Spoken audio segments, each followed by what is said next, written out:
You're listening to Out of the Box, a place for marketers to get inspired, get going, and break out of the box. So hi everyone, and welcome back to Out of the Box, the marketing podcast exploring out-of-the-box approaches to marketing and growth. Today on the show, we have Tamar Kassoff, who is Director of User Acquisition at Varo Money. Tamar, thanks so much for being on the show with us. Yeah, thanks for having me. So let's talk a little bit about your background. You've actually made a pivot from the ad tech side to the client side not too long ago, moving from Matomi Media to CareZone, and now Varo Money. Can you sort of tell us a little bit about how you made that jump and how did you end up at Varo? Yeah, I really enjoyed working at an agency. I was there for over 5 years. And I got to, really get exposed to multiple different industries. You work on mobile apps, you work with web clients, different countries, languages. It's a great learning experience. But eventually, I really wanted to move in-house and work more on the strategy side as well. I wanted to own full UA budget, strategy, and execution. I wanted to do more A/B testing and get to work with cross-functional teams. So after leaving the agency, I wanted to join a company that was doing, good and had a positive impact on their users. And that's what really led me to CareZone and then to Varo. Awesome. And let's talk a little bit about Varo. Exciting times at the company. You guys announced Series D funding, if I'm not mistaken, today. So tell us a little bit about Varo, how they are having a positive impact on the lives of their users, and any other kind of background you can give us for anyone who's not familiar with Varo. Yeah, it's very exciting news. We just raised $241 million. So we are one step away from receiving approval for becoming a national bank charter by the OCC. And we're working on becoming the first mobile-centric national bank in the US history. So it's super exciting. Varo really helps people make progress with their financial lives. We offer, premium bank accounts that have no minimum balance requirement or no monthly fee. We also offer really high interest rates on their savings accounts and features to help people save and manage their money more easily. So that's what Varo does, and especially during this time, it's when people are struggling, during COVID-19. I just think that what we can offer is just very helpful for people right now. Of course, and you're a part of the kind of Series D money will, I assume, kind of be used to drive growth for the company. And as Director of User Acquisition, presumably this is good news for you. How do you define your role at Varo? Where does it begin and end? What's kind of the purview of responsibilities? So everything growth related, organic and paid. My team really works on bringing in new users to the app and getting them to open a Varo bank account. We are in charge of finding new channels, testing new partners, working with the design team on creatives and messaging. We work really closely with our brand team as well. We work with product team on A/B testing landing pages and user experiences. We work with the data team on making sure that our reporting is accurate and that tracking is, has the complete funnel. And we work with the finance team on our budgets, overall strategy, and forecasts. Overall, we just work with a lot of different teams within Varo to ensure the best user experience and high quality UA efforts. And let's talk about how you grow or build a growth organization, especially one that's working collaboratively with a lot of other teams. How have you gone about designing your team structure? Yeah, so the UA team is used to be under marketing along with the brand team. In Q3 of last year, we shifted to sit under product. We built out a cross-functional growth team that includes the UA team, the engagement team, UX design, data analysts, growth product managers, and growth engineers. This way, all of our dedicated resources are within our own team. And this change really improved our overall efficiency. Wow. And what's the difference between a growth manager and a growth engineer, for example? So they're engineers that are just focused on anything related to growth. And then a growth manager is basically a user acquisition manager. And was this? Do you think it makes more sense to split up brand and growth? Just talking more generally about the industry, do you think that kind of brand and growth should operate in sync, obviously, but independently, or report to different organizations within a company? Well, the way our brand team is structured, they include, that includes our blog, it includes social media, it includes our product marketing, and PR. Um, so I mean, the brand team and our team really works closely together. We do a lot of campaigns that complement each other, and I think it's really important to work together and be in sync. But at the end of the day, we require a lot more like help on the engineering and product side and more like data driven. So that's why we were kind of shifted under product. And what are some of the pitfalls you've seen in your career in organizations when it comes to going about building your growth team? I mean, a lot of times the product itself will get the highest priority, which totally makes sense. But that also has, its pitfalls if you can't get anything else prioritized. So, for example, let's, talk about tracking, which is one of the most important things for successful user acquisition. Sometimes setting up or fixing an SDK pixel will not be, the highest priority for engineering. They might be busy launching or building a new feature on the app. But if we don't have tracking, we can't really successfully acquire quality users or be able to attribute them correctly. So by building a cross-functional growth team that is focused just on growth, we always are able to prioritize our growth projects now. And also, it really, this change um, really made more people now are just held accountable for the company growth goals instead of just the UA team. So there's much more alignment. Do you think that well, how do you align stakeholders internally around growth goals? Yeah. So now the goal of building this team was exactly that, to help align, internal stakeholders around the growth goals. So, now that we get, a lot of our projects prioritized and we have people that are dedicated just on, that growth piece, which is, kind of more the beginning of the funnel of the user lifetime with Varo. So now that, we have um, all the resources that are dedicated to this, everybody's really aligned, and we share the same goals.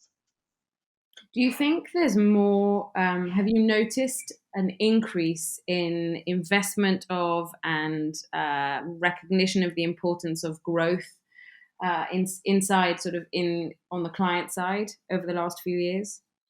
Yes, I definitely think that in the beginning, growth teams were, more under marketing, and now I'm hearing more and more companies that are shifting, growth under product and kind of building out something similar to how we've built it out at Varo. Is there a feedback loop between what you guys notice on the UA side, how users are responding to different creatives or different messages that feeds back into product? I don't know if I could say it feeds back directly into a product, but we do have an internal research team that's really amazing, and they do a lot of uh, interviews and research on, with our users, what they like, what they dislike, what they're looking for to add, what's their, why they came to Varo, what's the most important thing to them. So I think we do a lot of learnings from that. And then, I work very closely with that team to kind of build creative and concepts for our ads. So we really hit, our users where it makes the most sense for them. And have you seen the structure or focus of growth teams change over the course of your career? Yeah, I definitely think that a lot of, growth teams used to be, more in brand or marketing, and definitely seeing them kind of grow and shift into, product and be more kind of like centric. I do think that growth teams are getting more and more focus from the companies that I've worked with, or friends have worked at. And how you mentioned, I always get stuck here, creating creatives, generating creatives. How do you guys manage creative? Is it part of growth? Is it part of brand? Is there creative for growth and creative for brand? Is it something you outsource? So we have an amazing internal design team that works cross-functionally with the whole company. So they provide services to all the teams. In addition, we also work with an external agency where when our internal team doesn't have the capacity.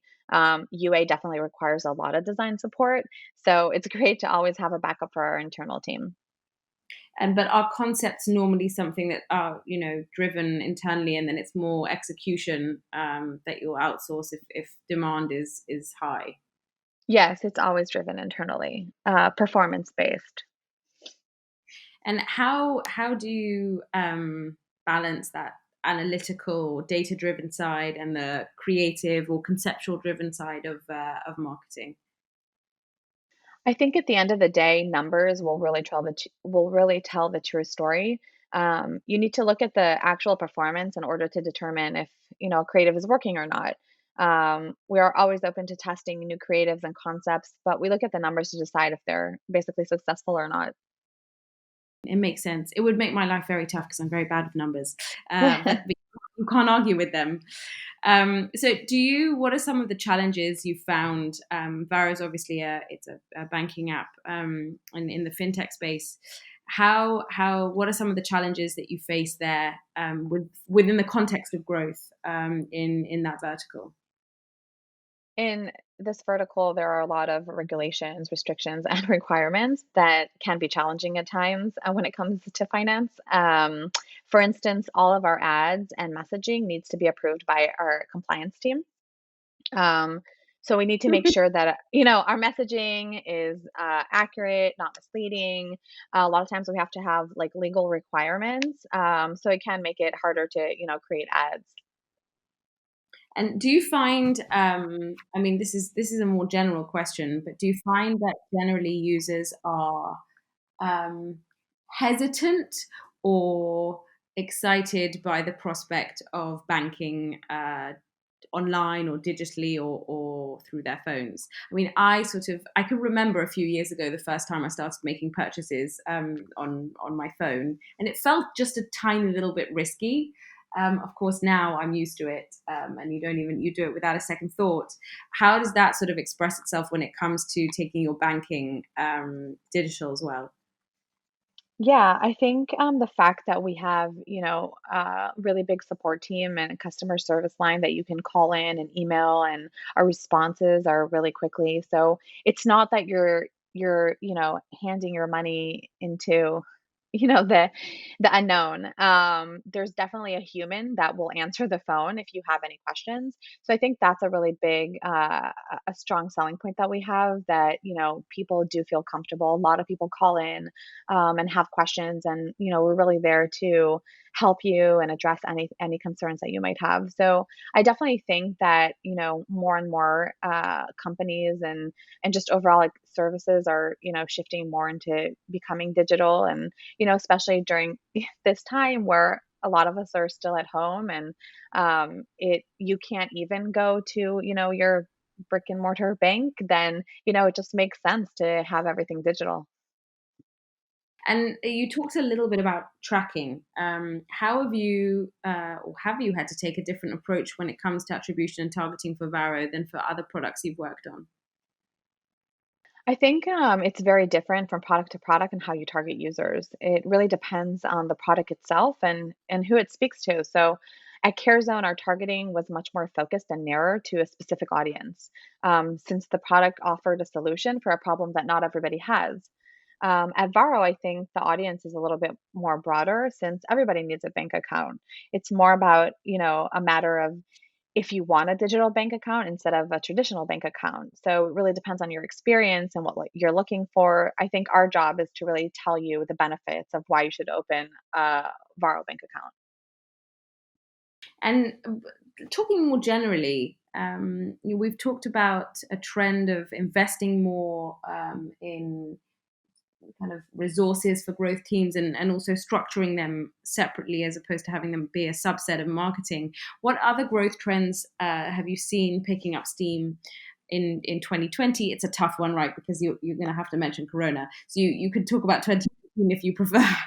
Yeah. 2020 has been a challenging year with COVID-19 for a lot of companies.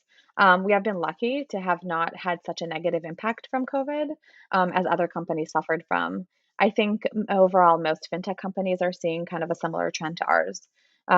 When COVID hit, a lot of companies really pulled back their advertisement budgets. So we did see a significant drop in cost in the beginning. I think now we are seeing a more stable situation. Um, so that's, COVID related. Overall, I'm really seeing that UGC content and UGC ads is a very big trend that really started in late 2019, but is really growing in 2020. Is it something that you guys have tried at Varo? Yeah, we do have a lot of UGC content. We work with some of our customers, and a lot of people are really like to share their experience. So it's really great to see that and share it with new prospect customers. And last question, most general of all, what is the most out of the box marketing you've either ever done or seen done? I think Varo's marketing, growth strategy is really out of the box. We're really open to doing tests, and we learn from every test that we do. Overall, I think the mentality at the company for trying new things and experimenting is very refreshing, and that's one of the main factors that really makes us successful. Amazing. Well, Tamar, thank you very much for being on the show today. It's been really lovely having you and very interesting. Congrats again on Varo's latest news. And thank you everyone else for listening. Tune in next episode for more out of the box perspectives from out of the box marketers.